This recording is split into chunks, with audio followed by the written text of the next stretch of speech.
भाई दूज की कहानी। एक गांव में एक बहुत ही बुजुर्ग महिला रहती थी। उसका एक बेटा था और उसकी एक बेटी भी थी।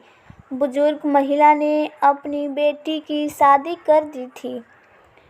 एक दिन जब भाई दूज का त्योहार आया, तभी उस बुजुर्ग महिला के बेटे ने कहा कि माँ, मैं अपनी बहन के घर टीका करवाने के लिए जा रहा हूँ। जिसके बाद उसकी माँ ने कहा, बेटा, हम लोग बहुत गरीब लोग हैं, तभी तुम टीका करवाने के बाद अपनी बहन को क्या दोगे। लेकिन उस बुजुर्ग महिला के बेटे ने जिद करके अपनी बहन के घर चलने के लिए अपनी माँ को मना लिया। फिर वो भाई अपनी माँ की आज्ञा लेकर अपनी बहन के घर निकल पड़ा। जैसे ही वो थोड़ी दूर पहुँचा, तब उसको एक बहुत ही गहरी नदी मिली और वो उसे कहने लगी कि मैं तुम्हें अपने पानी में डुबोकर मार दूंगी, क्योंकि मैं तुम्हारा काल हूँ।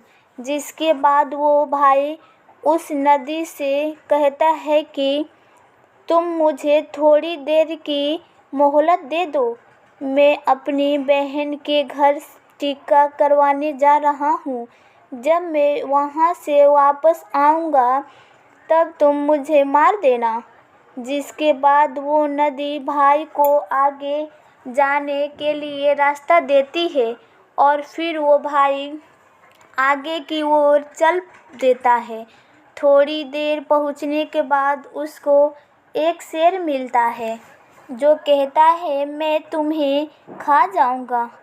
उसके बाद वो भाई शेर से कहता है कि अभी नहीं, मैं अभी अपनी बहन से टीका करवाने जा रहा हूँ। जब मैं लौट कर आऊँगा, तब तुम मुझे खा लेना।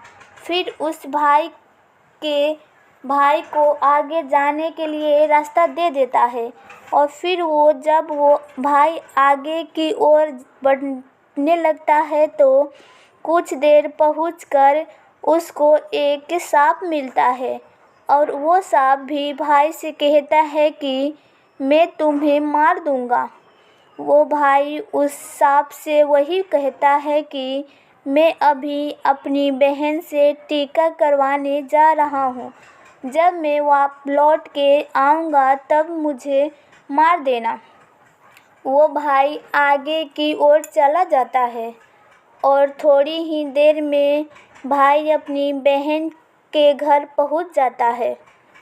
जब वो अपनी बहन के घर पहुँचता है, तो घर के बाहर से आवाज़ लगाता है कि लेकिन घर के अंदर उसकी बहन सूत काट रही होती है। सूत को काटते वक्त उसका धागा टूट जाता है और वहाँ के लोग की ये मान्यता था कि अगर सूत काटते वक्त अगर धागा टूट जाए, तो बाहर कोई भी बुला रहा हो और वो बिना आवाज़ करे और बिना धागा को जोड़े चली जाए, तो वो व्यक्ति मर जाएगा। वो बिना आवाज़ किए धागा जोड़ने लगती है, लेकिन जब भाई के आवाज़ लगाने पर भी उसकी बहन नहीं आती है, तो वो वहाँ से जाने लगता है। तभी उसकी बहन उस धागे को जोड़कर तुरंत अपनी भाई के पास जाकर उसको रोकती है और उसको अपने घर ले जाती है। वो बहन अपनी पड़ोस में रहने वाली महिला के पास जाती है और उससे पूछती है कि भाई दूज के दिन क्या बनाया जाता है।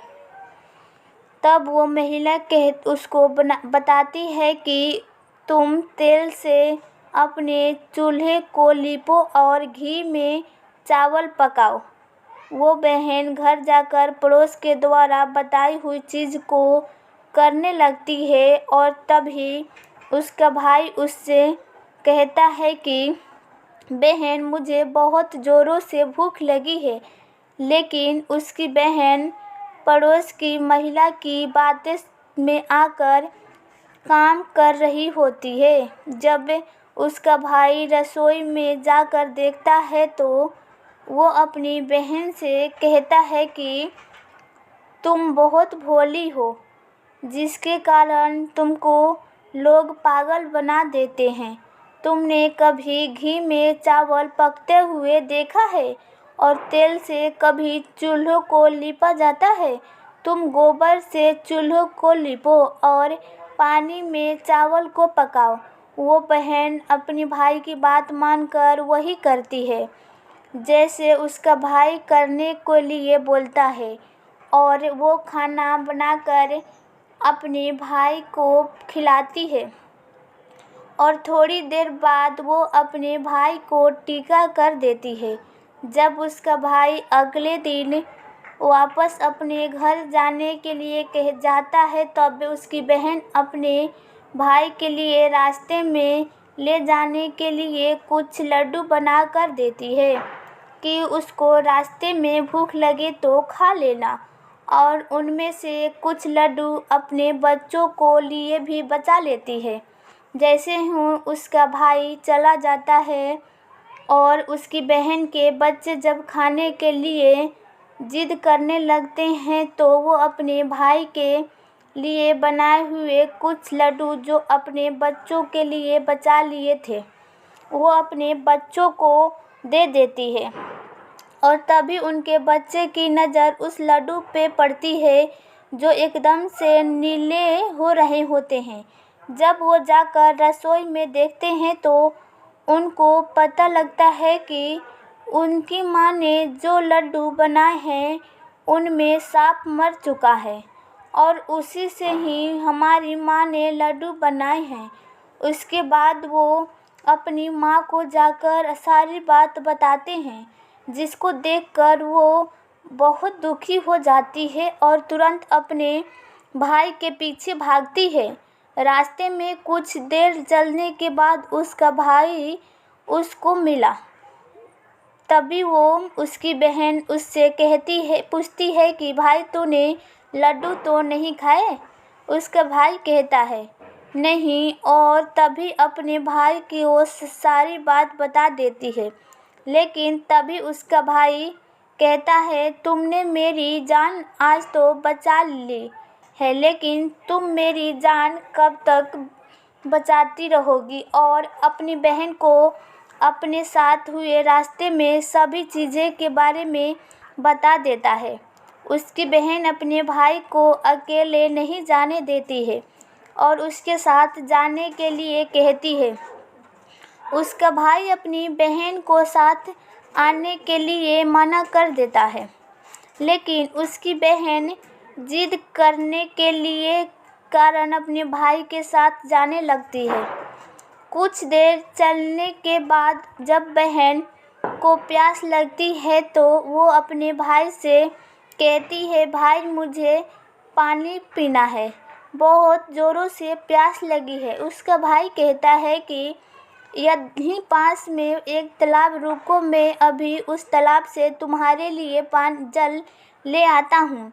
वो अपने भाई को तालाब के पास नहीं आने देती है और स्वयं ही अकेले तालाब के पास जाती है। जब वो तालाब के पास पहुँचती है तब उसको ही बुजुर्ग महिला मिलती है। वो बुजुर्ग महिला को तालाब के पास देख उसकी बहन उससे पूछती है आप कौन हैं? जब वो बुजुर्ग महिला बताती है कि मैं एक भाई का इंतज़ार कर रही हूँ, उसकी बहन ने एक सांप को मारा है जिसके लिए मैं उसका काल बनकर बैठी हूँ। उसकी बहन उस बुजुर्ग महिला से अपने भाई की जान बचाने के लिए पूछती है, और तभी वो बुजुर्ग महिला उससे कहती है कि तुम अपने भाई को खूब गालियाँ दो और जब तक उसकी शादी ना हो जाए तब तुम उसकी सारी घात टाल दो तो तुम्हारे भाई की जान बच सकती है। वो बहन तुरंत वापस जाकर अपने घर से एक मांस का टुकड़ा और एक चूरनी और एक कटोरी में थोड़ा सा दूध लेकर अपने भाई के पास आती है और उससे कहती है कि चलो। जैसे ही वो दोनों रास्ते में थोड़ी दूर चलते हैं, पश्चात उसको एक वही शेर मिलता है जिसने उसके भाई को मारने के लिए पहले ही रोका था। जैसे ही वो शेर उसके भाई के मारने के लिए आगे बढ़ता है, तब उसकी बहन शेर को एक मांस का टुकड़ा खाने को दे देती है, जिससे शेर उस मांस को टुकड़े को खाने लगता है और वहाँ से दोनों लोग आगे चल लेते हैं। आगे पहुंचकर जब थोड़ी दूर पर वही सांप मिलता है तो वो सांप को अपने साथ लाई हुई एक कटोरी में दूध को सांप के आगे रख देती है, जिससे सांप दूध पीने लगता है और वो लोग आगे की ओर चल जाते हैं। आगे जब नदी के पास पहुंचते हैं, तब उसकी बहन नदी को एक चुनरी देती है, जिससे नदी प्रसन्न होकर उनको आगे जाने को रास्ता दे देती है और थोड़ी देर पश्चात वो लोग अपने घर पहुंच जाते हैं। घर पहुंचकर उसकी माँ अपने दोनों बच्चों को देखकर बहुत खुश हो जाती है, लेकिन उसकी बहन अपने भाई को गालियाँ देना शुरू कर देती है। ये देखकर माँ बेटे दोनों बहुत आश्चर्यचकित हो जाते हैं और थोड़े दिन गुजरने के बाद जब अपने बेटे का विवाह करने लगती है, विवाह के लिए जब निकासी की बारी आती है, तब उसकी बहन कहती है, पहले मेरी निकासी करो और मेरे भाई को आगे के रास्ते से नहीं, पीछे के रास्ते से लेकर जाओ। बहन के ऐसा बोलते ही आगे का दरवाज़ा टूटकर गिर जाता है, जिसको देखकर सभी लोग हैरान हो जाते हैं और फिर जब फेरे की बारी आती है, तब उसकी बहन कहती है कि पहले मेरे फेरे करो मेरे भाई के बाद में, और ऐसा बोलते ही वहाँ पर आग लग जाती है, जिससे वो आग को बुझा देती है। और फिर जब सुहाग रात की बारी आती है, तब उसकी बहन कहती है, मैं भी इन लोगों के साथ में जाऊंगी।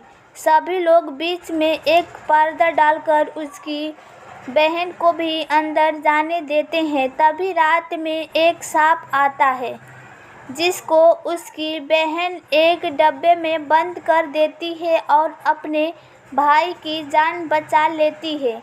और सुबह होते ही वो सभी को सच बता देती है कि वह ऐसा क्यों कर रही है, जिससे सभी ने उसकी बहन को प्रशंसा करने लगते हैं और उसका भाई भी अपनी बहन से बहुत खुश हो जाता है। और तब उसकी बहन वापस अपने घर चली जाती है।